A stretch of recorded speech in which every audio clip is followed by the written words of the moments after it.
కనీస ఆలోచన కూడా లేకుండా చేసిన ప్రతి వ్యాఖ్యలోనూ అచ్చంగా బూతు మాత్రమే ఉండేటట్టు, డబల్ మీనింగ్ కూడా కాదు, కేవలం బూతు మీనింగ్ మాత్రమే ఉండేటట్టు మాట్లాడి ఈరోజు వచ్చి నిరక్షరాస్యులు కూడా అట్లా మాట్లాడరేమో బహుశా, చదువుకొని వాళ్ళు కూడా. ఖచ్చితంగా అండి, నలుగురిలో మాట్లాడేటప్పుడు నిరక్షరాస్యులు సైతం చాలా హోందాగా మాట్లాడాలి, మనకున్న భాషా పాండిత్యం చూపించుకోవాలి, మనకు తెలిసినంత వరకు మనం వాడాలి అని అనుకుంటారు తప్ప ఇలాంటి బూతులు ఎవరు మాట్లాడరు.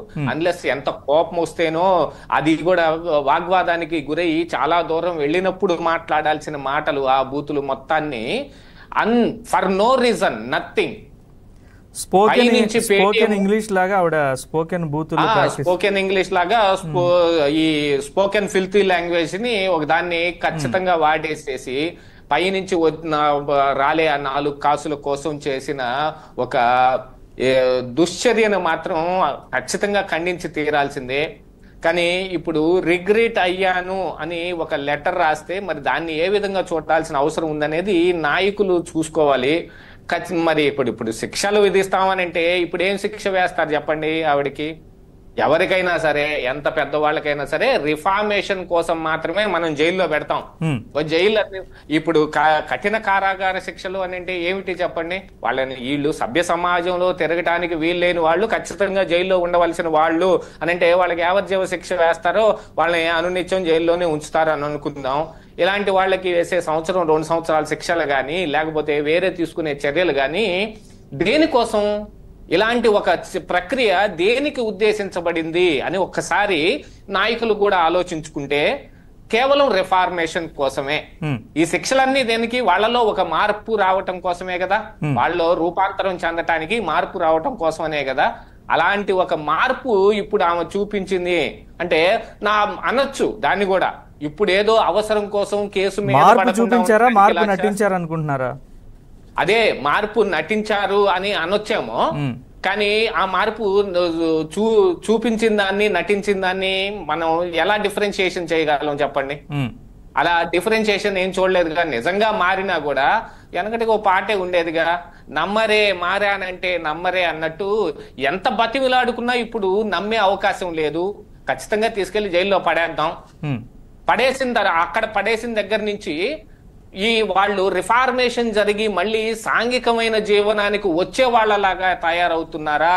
ఈ రోజు జైళ్ళు ఏ రకంగా తయారైనాయి అని చూసుకోండి. ఒక పిక్ పాకెటర్ని తీసుకెళ్లి లోపల పెడితే అతను జీవితాంతం కరుడు గట్టిన ఒక దొంగలాగా మిగిలిపోవటానికే ఎక్కువ ఛాన్సెస్ కనిపిస్తా ఉన్నాయి. ఎందుకంటే లోపల అయ్యే పరిచయాల మూలాన్ని గాని, ఇలాంటి ఒక పరిచయాలతోటి మొద్దుసీను తయారయ్యాడు.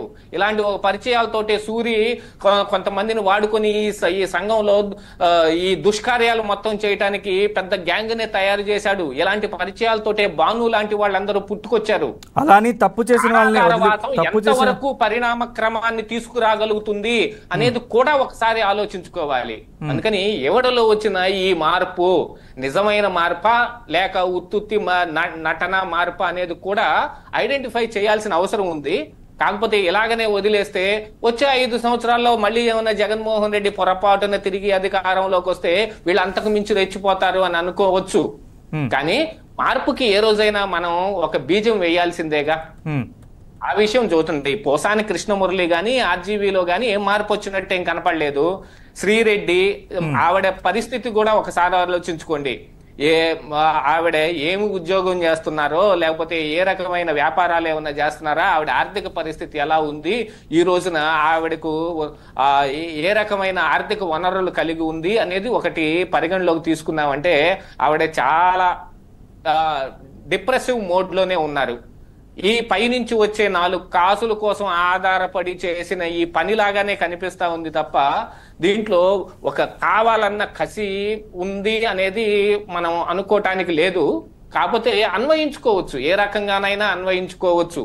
కావాలని చేసిందనో లేకపోతే పవన్ కళ్యాణ్ గారి తల్లి గారిని ఆ రోజుల్లో ఎప్పుడో అదే ఈ బూతుల పర్వం అన్ని మొదలవటం కంటే కూడా ముందుగానే సినీ ఇండస్ట్రీలో జరుగుతున్న ఈ మీ టూ గొడవలు ఉన్నాయి చూడండి, అప్పుడే కదా ఆవిడని అవమానించింది, ఆవిడని అనకూడని మాట ఉంది అనేది ఆ రోజు జరిగింది.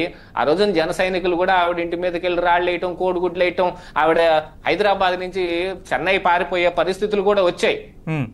ఎక్కడ నుంచి ఎక్కడ వైపుకు ట్రావెల్ చేసింది శ్రీరెడ్డి ప్రయాణం ఒకసారి మనం కనుక చూసుకుంటే ఆవిడ అనునిత్యం కష్టాలతోటే ఉంది. లేదు సార్, ఒక్క నిమిషం గౌతమ్ గారు.